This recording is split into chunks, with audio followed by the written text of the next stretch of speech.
Students, आज हम लोग measurements of medium resistance bye substitution method को पढ़ेंगे। जैसा कि मैंने मेरे पुराने वीडियोस में आपको बताया था कि जो मीडियम रेजिस्टेंस होता है उसका जो वैल्यू होती है वो 1 ओम से लेकर के 0.1 मेगा ओम तक होती है। तो ये रेंज के जो रेजिस्टेंसेस होते हैं ये हमारे कहलाते हैं medium resistances. In medium resistance को मेज़र करने के लिए एक हम मेथड पढ़ेंगे आज, जिसको हम बोलते हैं सब्स्टिट्यूशन मेथड। जैसा कि आप जानते हैं कि साधारण भाषा में अगर मैं समझाऊं सब्स्टिट्यूशन वर्ड का मतलब, तो सब्स्टिट्यूशन का मतलब होता है रिप्लेसमेंट, किसी चीज़ को किसी दूसरी चीज़ के साथ बदल देना। तो जैसा कि स्टूडेंट्स इस डायग्राम में आप देख रहे हैं कि मैंने यहाँ पे एक लगा रखा है एमीटर, एक लगा रखा है मैंने स्विच, एक यहाँ पे लगा रखा है मैंने एस जो है हमारा, ये इसमें कहलाता है स्टैंडर्ड रेजिस्टेंस।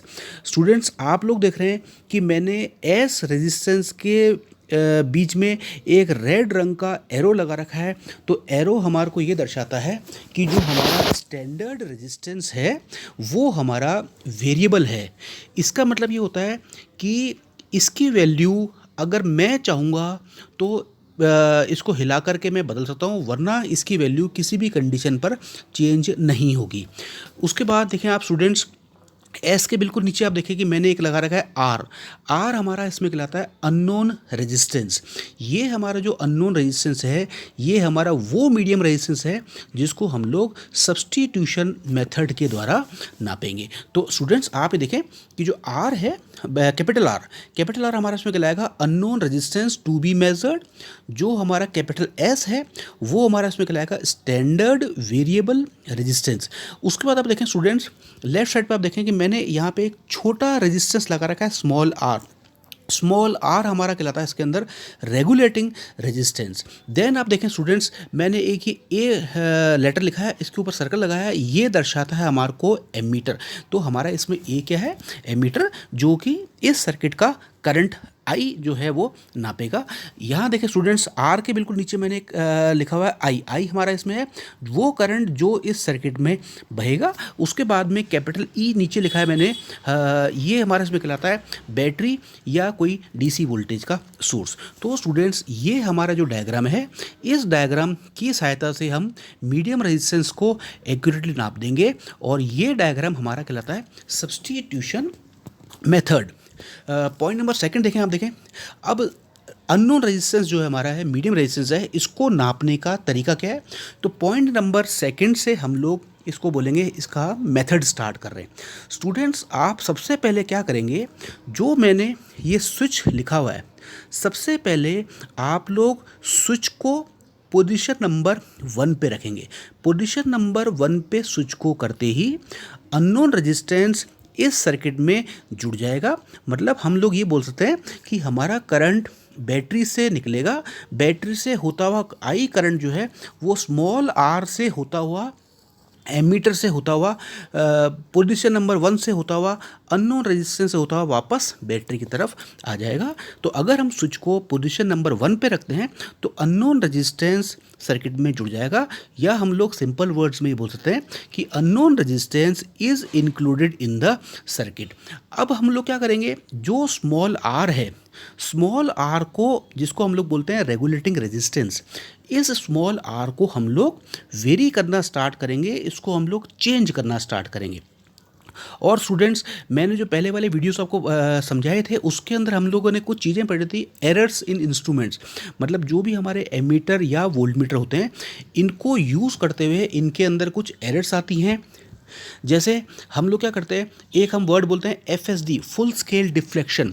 किसी भी मीटर की रीडिंग अगर आप FSD के आसपास नापते हैं तो हम लोग ये कह सकते हैं कि वो मीटर हमारा सही रीडिंग देगा, वो हमारा बिल्कुल एक्यूरेट रीडिंग हम उस मीटर से नाप सकते हैं। तो स्टूडेंट्स हम लोगों ने क्या किया, पहले स्विच को पोजीशन नंबर 1 पे रखा, इससे रेजिस्टेंस अननोन जो कैपिटल आर है, अननोन रेजिस्टेंस, मीडियम रेजिस्टेंस, वो सर्किट में इंक्लूड हो गया।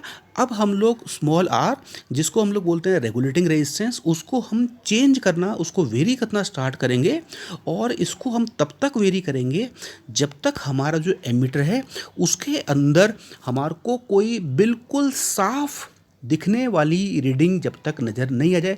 सपोज़ जैसे मान लो मैं कहता हूँ कि मेरा एमीटर 0 से लेकर के 5 एम्पियर का एमीटर है, तो मेरी कोशिश ये रहेगी कि मैं अननोन रेजिस्टेंस को इतना हिला दूँ कि मेरे सर्किट में कम से कम 2.5 से लेकर के 3 एम्पियर से आगे करंट फ्लो होना स्टार्ट हो जाए। मतलब जैसे मान लो सपोज़ मेरे एमीटर में अगर मैं बोलता हूँ कि 4 एम्पियर रीडिंग मैं बिना एरर के पढ़ सकता हूँ, तो मैं रेगुलेटिंग रेजिस्टेंस को तब तक हिलाता रहूँगा जब तक एमीटर के अंदर 4 एम्पियर रीडिंग सेट ना हो जाए।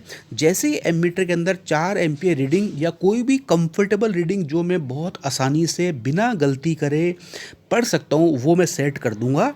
उसके बाद में मैं इस रेजिस्टेंस को नापने की कंडीशन पे आ सकता हूँ। तो हम लोगों ने क्या किया, स्विच को हमने पोजीशन नंबर 1 पे किया और रेगुलेटिंग रेजिस्टेंस को तब तक हिलाया जब एमीटर के अंदर कोई बिना गलती किए हुए आसानी से पढ़ने वाली रीडिंग आ जाए। जैसे मैंने अभी एग्जांपल दिया आपको कि मैं 4 एम्पियर की रीडिंग सपोज मैं पढ़ सकता हूँ उसके अंदर, तो मैंने 4 एम्पियर की रीडिंग इसमें सेट कर दी और वो मैंने 4 एम्पियर की रीडिंग को नोट कर लिया।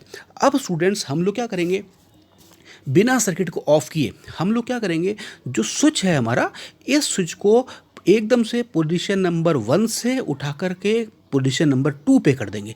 पोजीशन नंबर 2 पे करते ही हमारा जो स्टैंडर्ड वेरिएबल रेजिस्टेंस है वो सर्किट में कनेक्ट हो जाएगा। दैट इज़ हम ये बोल सकते हैं कि standard variable resistance is included in the circuit. तो अब स्टूडेंट्स यहाँ पे देखें कि हमारा सर्किट में करंट कैसे फ्लो होगा। करंट हमारा बैटरी से होता हुआ रेगुलेटिंग रेजिस्टेंस से जाएगा, उसके बाद में एमीटर से गुजरेगा और पोजीशन नंबर 2 से होता हुआ स्टैंडर्ड वेरिएबल रेजिस्टेंस से होता हुआ वापस बैटरी की तरफ आएगा। तो हमारा करंट का पाथ जो पहले अननोन रेजिस्टेंस आर से फ्लो हो रहा था वो हमारा अननोन रेजिस्टेंस की जगह स्टैंडर्ड वेरिएबल रेजिस्टेंस एस से फ्लो होने लगेगा। स्टूडेंट्स यहाँ पे एक ही तरफ ध्यान रखें, जब आप स्विच को पोजीशन नंबर 1 से पोजीशन नंबर 2 पे चेंज करेंगे तो जो हमारा रेगुलेटिंग रेजिस्टेंस है इसको आप किसी भी कंडीशन पर हिलाएंगे नहीं, किसी भी कंडीशन पर छेड़ेंगे नहीं। मैंने स्टूडेंट्स कैपिटल वर्ड्स में लिखा है, now do not disturb small R, मतलब आपको रेगुलेटिंग रेजिस्टेंस को अब नहीं हिलाना। अब आप स्टूडेंट्स क्या करेंगे, जो हमारा स्टैंडर्ड वेरिएबल रेजिस्टेंस है उसको हम तब तक हिलाएंगे जब तक हमारे एमीटर में स्टेप नंबर ए वाली रीडिंग, जैसे मैंने आपको एग्जांपल दिया था कि स्टेप नंबर ए में मैं रीडिंग 4 एम्पियर सेट करता हूँ, तो अब स्टेप नंबर बी जो है मेरा, इसमें स्टैंडर्ड वेरिएबल रेजिस्टेंस को मैं तब तक हिलाऊंगा जब तक एमीटर के अंदर मेरी वापस सेम रीडिंग जैसे 4 एम्पियर एग्जांपल वाली रीडिंग सेट हो जाती है। तो इसका मतलब क्या हुआ स्टूडेंट, इस मेथड को हम सब्स्टिट्यूशन मेथड क्यों बोलते हैं। हमने क्या किया, सबसे पहले हमने स्विच को पोजीशन नंबर 1 पे किया और हमने जो एमीटर था, एमीटर में हमने एक कोई पढ़ने लायक रीडिंग को सेट कर लिया, फॉर एग्जांपल 4 एम्पियर सेट कर दिया और इसको हमने सेट कैसे किया था, रेगुलेटिंग रेजिस्टेंस को हिला हिला के। अब स्टूडेंट्स हम लोगों ने क्या किया, स्विच को पोजीशन नंबर 1 से एकदम से पोजीशन नंबर 2 पे चेंज कर दिया और वापस हम लोगों ने स्टैंडर्ड वेरिएबल रेजिस्टेंस को हिलाया बिना रेगुलेटिंग रेजिस्टेंस को छेड़े और हम लोगों ने एमीटर के अंदर वही रीडिंग सेट कर दी जो हमने अननोन रेजिस्टेंस के साथ सेट की थी, जो मैंने एग्जांपल आपको दिया 4 एम्पियर। तो इसका मतलब क्या हुआ, अगर मैं एक रेजिस्टेंस को हटा करके सर्किट में दूसरा रेजिस्टेंस लगाता हूँ और मेरे एमीटर की रीडिंग चेंज नहीं होती, तो मैं ये कह सकता हूँ कि मेरे दोनों रेजिस्टेंस बिल्कुल एग्जैक्टली इक्वल हैं। इसका मतलब ये हुआ कि 2 रेजिस्टेंस मस्ट बी इक्वल। तो the value of unknown resistance capital R should be equal to the dial settings of standard variable resistance। मतलब अगर मैं unknown resistance की वैल्यू पढ़ना चाहता हूँ तो मैं उसकी वैल्यू मेरी standard variable resistance की जो dial settings है जिसके ऊपर मैंने एमीटर में करंट सेट किया था उसके बराबर मेरी होगी। तो स्टूडेंट्स ये हमारा इसमें कहलाता है सब्स्टिट्यूशन मेथड, जिसके द्वारा हम मीडियम रेजिस्टेंस को, जिसकी वैल्यू हमारी 1 ओम से लेकर के 0.1 मेगा ओम तक होती है, उस वैल्यूज तक हम इसको इजीली यूज़ कर सकते हैं। Thank you. मैं Mukesh Shahi, lecturer electrical, government polytechnic college Rajmand. Thank you.